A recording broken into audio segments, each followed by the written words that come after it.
Hi, Hi, Billy. hi, Hi, Lola. Hi, everyone. everybody. How you doing? Good. We're just rehashing Sunday's entertainment. It was amazing. It was so much fun. There was a football game during the Bad Bunny concert. Yeah, as always. Yeah, there's always a great concert with some football played around it, and I Yeah, don't even think it was very good football. But right? It um, wasn't. It was boring. yeah, I was at a drag kind of thing doing it, and we were all looking forward to the concert. Yeah, And I remember at one point going, "Yeah, the game's really boring. yeah. The one team hasn't even scored yet. They The didn't one score till team, like the fourth exactly. goal, Well, the fourth yeah, quarter." I'm very happy that the Seahawks and Jody Allen won. Mm. If you don't know, Jody Allen is obviously a female NFL owner and very liberal. That was not obvious to me because I know Oh, men named Jody. So, very liberal. mm. Donates to a lot of democratic causes, Oh, and okay. most people that I knew were rooting for the Seahawks just for that reason. Oh, Because good. Okay. obviously, Robert Kraft, the owner of Patriots, is a Trumper. Okay. Yeah, I knew that there was something like that going on, but I didn't investigate it. yeah. I didn't care that much. There was enough outrage from Bad Bunny performing. Well, let's get into it.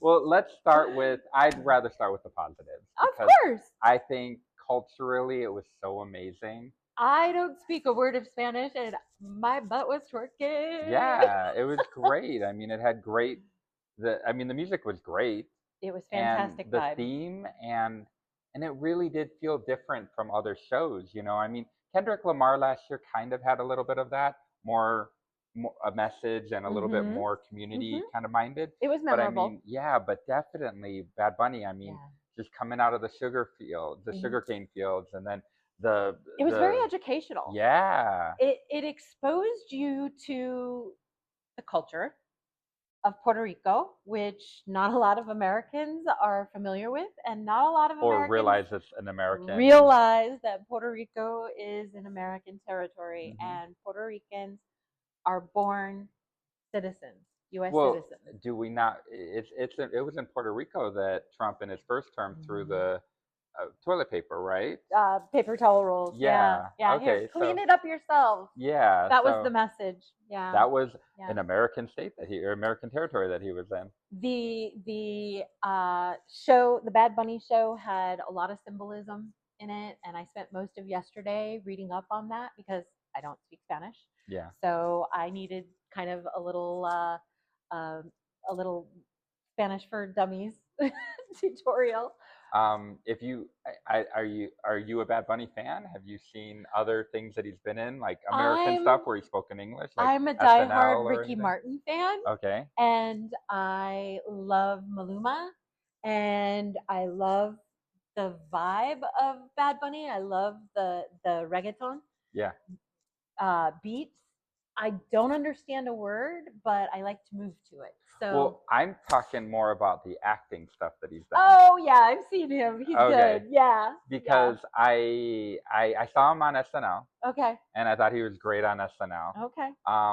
And then recently I was looking for some stuff, and I stumbled upon Hot Ones.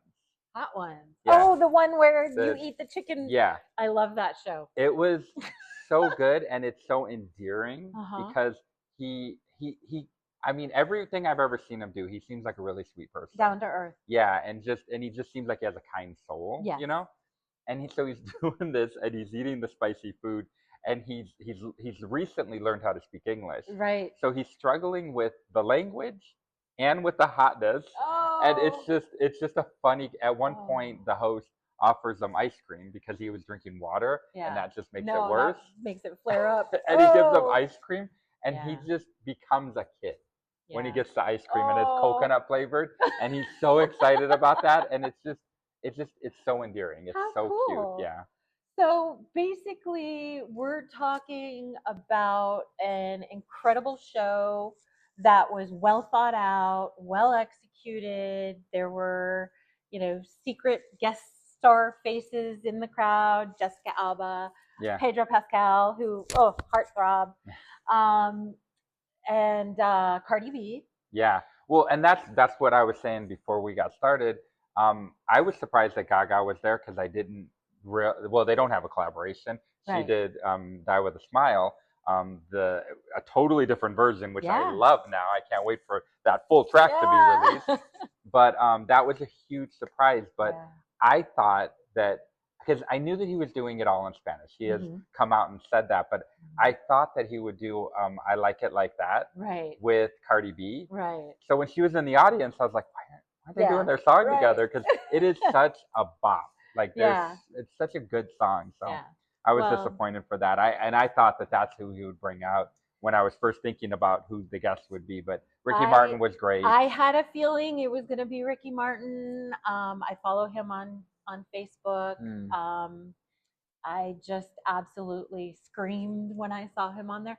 Couldn't understand a word he said, but I did look up the song afterwards, and it was basically about colonialism and what happened to Hawaii, and kind of the song was kind of a warning, I guess, about you know, don't let that happen to Puerto Rico.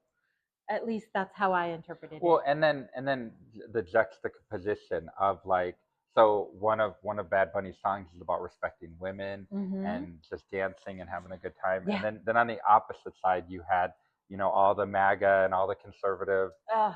snowflakes that are crying about it have their Turning own Point short, yeah, Turning Point USA. USA, and you have Kid Rock talking about how he prefers them underage because that's not statutory, it's mandatory. Right. Well, that was from a song that came out in 2001 in Hmm. a children's movie, Yeah. correct? Hmm. I did not know about the fact that that was a soundtrack for a children's movie. But the thing that I found the most hilarious, because Kid Rock is accused of lip syncing his first song, Yeah. they're calling him Hillbilly Vanilli.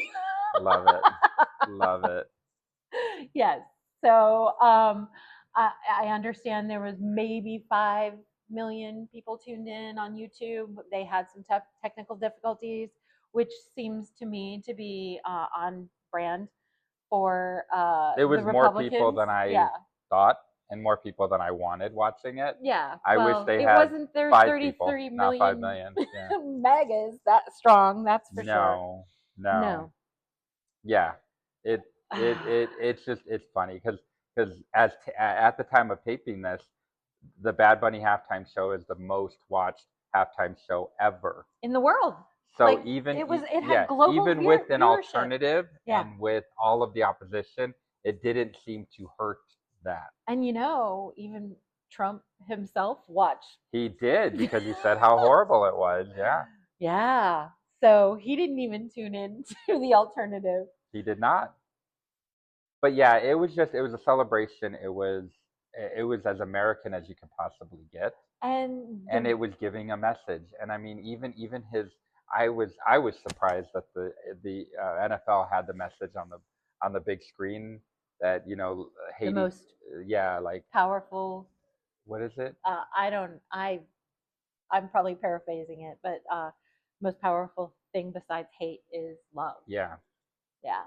I'm sure it's worded better, but that was the sentiment. And I think the way that they ended it, basically with all the flags of American, not North American, but the American continents, all of the countries, and there's 14 of them um, together.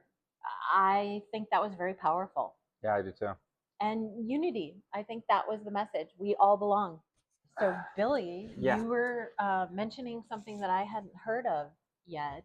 Yeah. So, go ahead and. Well, I was happy about that because I feel like we're, that's our whole mission, right? You've Right. brought some things to me, I'm bringing some things to you, and we're bringing it to you guys to watch. And this is about it's unfolding right now. Like an hour before this, there was an update to Mhm. all this.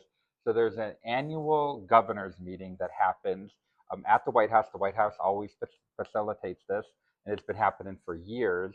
That's bipartisan. All of the Okay. governors are invited to come to it. They have a business meeting and a dinner, and Mhm. they get to have some great conversations, do some strategizing about how they can make their states better. So, it's like a partnership between the federal government Yeah, and the state governments. the governors, and they get together. and it's really solidified a lot of things because there's, I mean, as much as we're liberal and we're trying to really promote democratic things, Right. there are some things that Republicans and Democrats have in common, and there's definitely issues. I mean, housing affordability, things like that is any governor, regardless if you're a red or a blue state. It's just how we choose to look at it. Bipartisan cooperation is how things get done. Yeah, and to the best of my knowledge, nobody's ever really complained about this. Right. Well, now you enter this stupid orange asshole into office, and he decides that he's going to only invite the Republican, the GOP governors to the business meeting, but he is inviting everybody bipartisan to the dinner. Okay. So I had heard about this because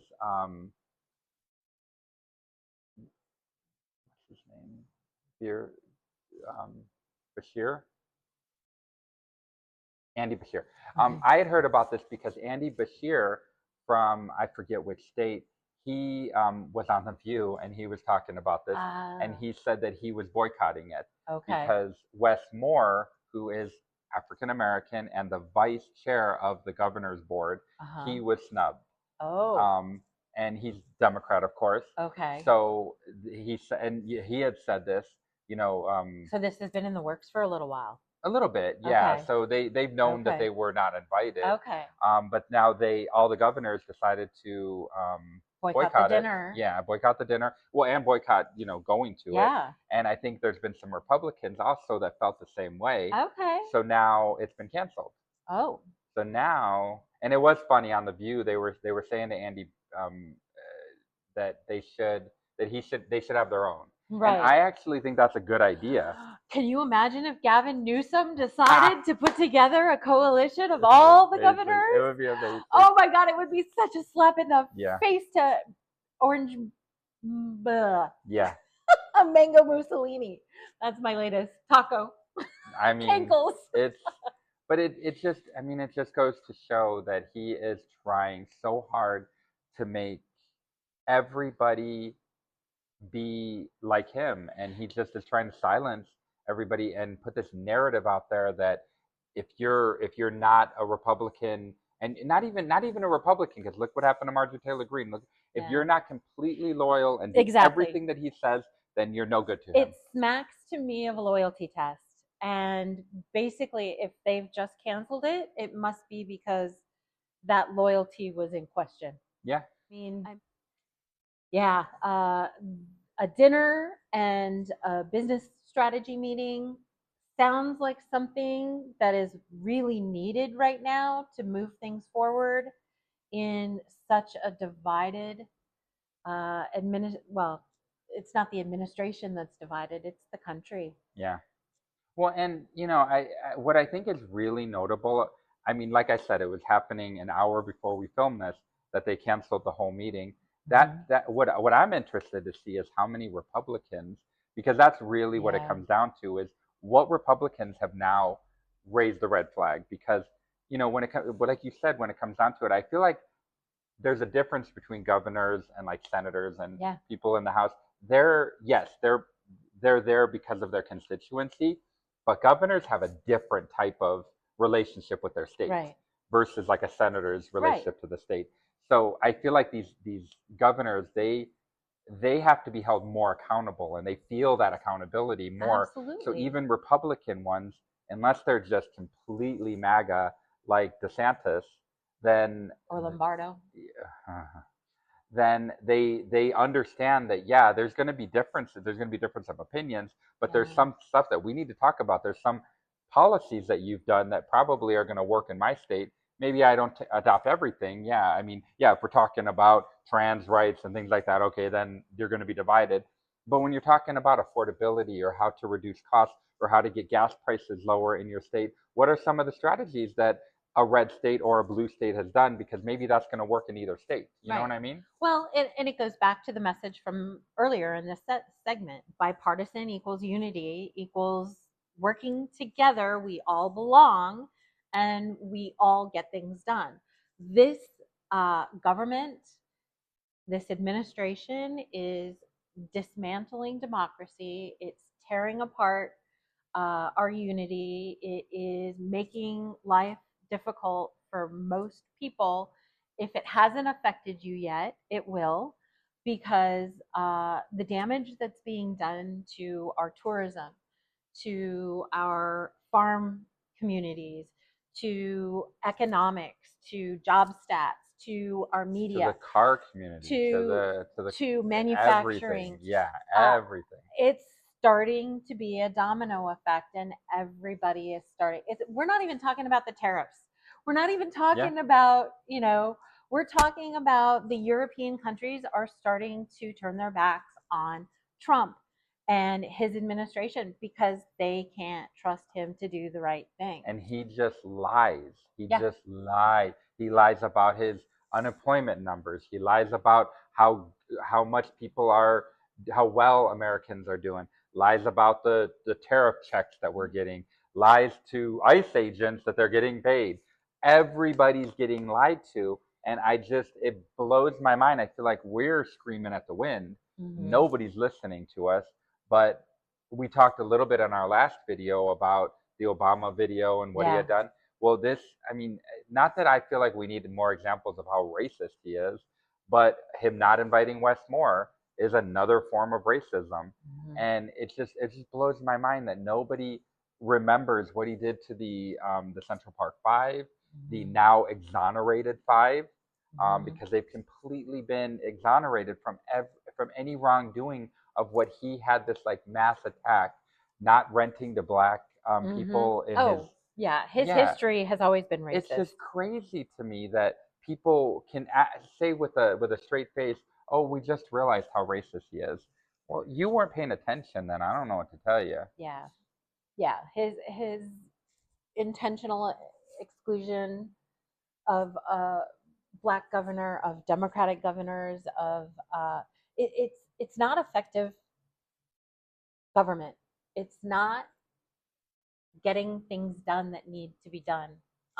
It's really sad to me as it starts to affect our local communities that we all know that the government takes forever, but there's no consequences for his idiocy.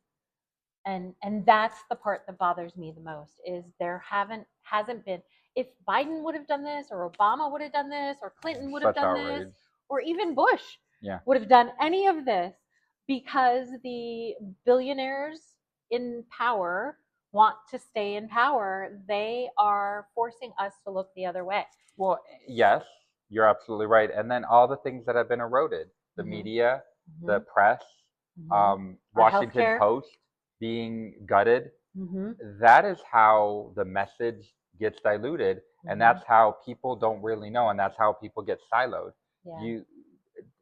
Fascist governments don't want people talking. They don't want us having a commonality with somebody that might not have the complete, feeling that we do. I did see this recently, that there seems to be a pattern, and we've known about flooding the zone and all that kind of stuff. But create outrage, make it partisan, and demand loyalty, and then punish any dissent.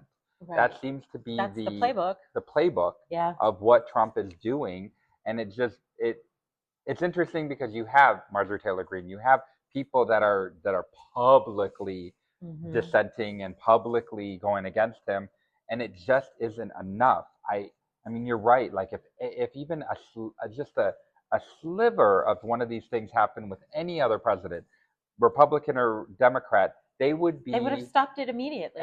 They would have been, there would have been impeachment. They would have been stepping out of office. I mean, it's just crazy that we're allowing this to happen with our current president, and he's not making any good on any of the promises that he made, even to his loyal followers. And the more this is normalized, the more he gets away with, the less outrage, because we are used to it by now, and it is so sad. We need to keep talking. We need to keep protesting. We need to keep being outraged. Stay active, get involved in your community. Midterms are coming up. You gotta vote. Yep. And with that, we'll say thank you so much for watching us and joining us and sharing our videos and commenting and everything. If you could comment or would comment, let us know how you're being affected today. That would be great. Otherwise, please subscribe if you haven't, and like and share. All right. Thank you. Bye. Bye.